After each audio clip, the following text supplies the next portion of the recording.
I spoke in my last video about what a character my mother was, uh, but that was only half the story. She was, quite literally, the healthiest human being on planet Earth.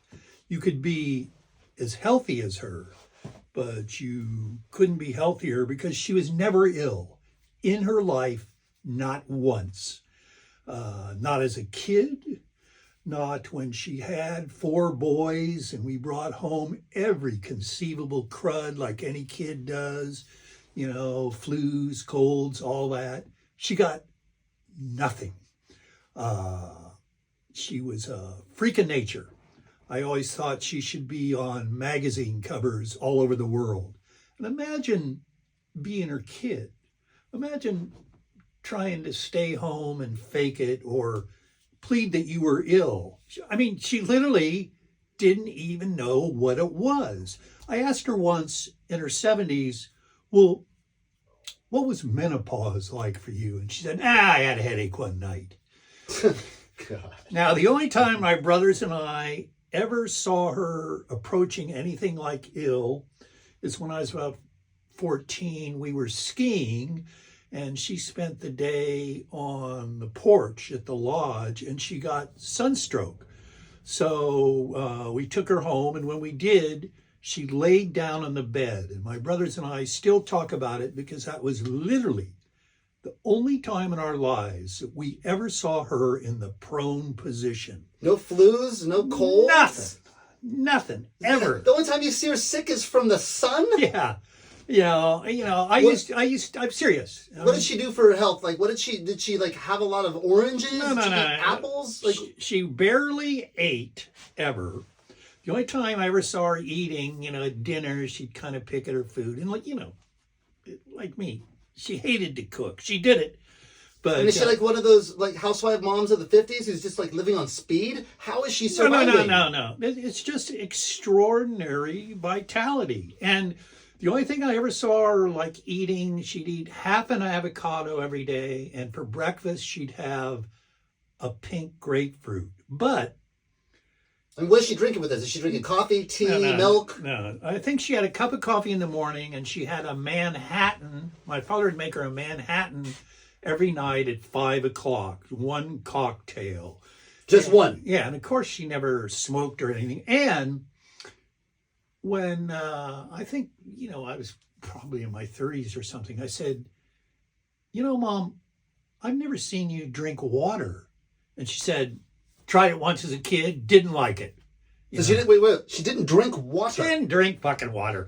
Believe me, I don't, this woman, there was no one on planet Earth. So she didn't eat food, she didn't drink water, no. and she didn't get none sick. of that shit. I'm telling you, she didn't do any of that stuff.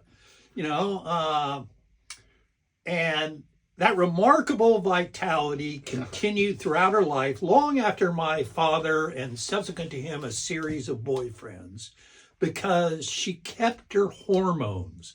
She was horny into her 90s. And I know, because I rarely had any money, so unlike my brothers, I couldn't take care of her financially, which meant my job was to listen to her talk about her sex life. Oh, God. And I asked about it, how she could say those kind of things to me, and she said, what the hell?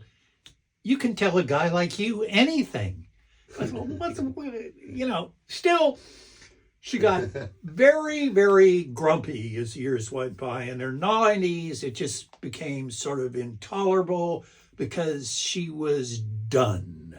She'd seen enough, she wanted out, and I wanted to help. So in 2018, my dog Hobo got ill. He was 13, and when we'd be walking along, he'd just fall over. Just losing his balance? He'd just fall over. Oh my God. So I'd go pick him up, and he'd walk a few steps, and he'd fall over again. And I don't know what he had. It didn't matter if it was that bad. And it crushed me. I was totally devoted to that dog. He was probably the love of my life.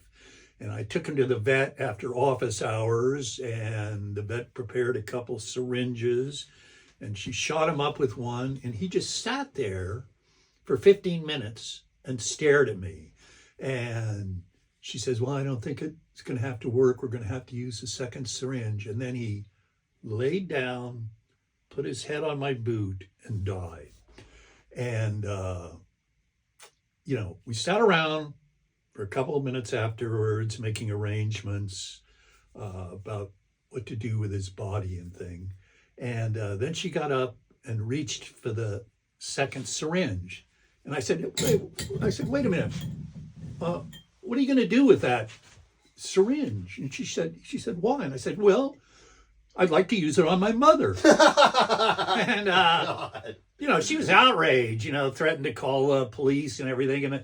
And I told my mother about it later, and you could tell the disappointment in her voice. She said, you're a bright one, Stephen, but you could never get it quite right.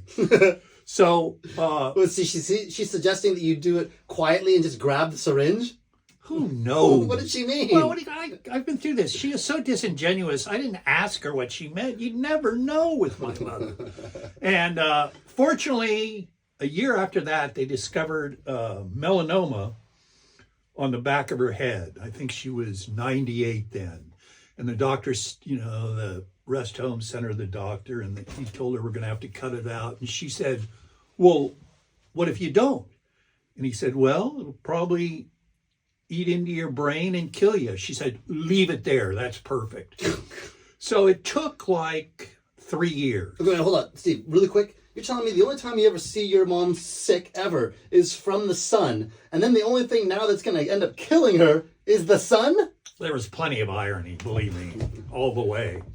And meanwhile, getting a bunch of shit from her son. Well, I never should have, I should have figured out. I should have just shot her up with water. That would have fucking killed her. Anyway, the melanoma reaches her brain. They have her on morphine, and my brother Scott, who was paying for everything, he had her near him, near his farm, near Sacramento and all, and she was in a rest home there. And he called me, and he said, it could be a matter of hours, could be a matter of days. And the next day, I'm blazing a big one. I'm in my studio at the last house, and I get this phone call, and I assume it was, from Scott. And I pick up the phone, and it's my mother, obviously heavily doped up. And she goes, Steve? And I said, Mom? And she said, Steve, I've found you a wife. Oh, God. And, I guess I was complimented that she was thinking about me at the end. I figured she'd already forgotten me. And I said, the hell with that, Mom. How are you feeling? And she said, Steve, I've found you a wife. Her name is Wendy. And I said, come on, Mom, how you doing? I don't need a wife. And she said, Steve, Wendy is perfect for you. She has the one quality a guy like you needs. And then I hear this commotion, and apparently the nurses have come in the room. They're going, Carol, what are you doing on the phone? And, there's this little scuffle, and I get disconnected.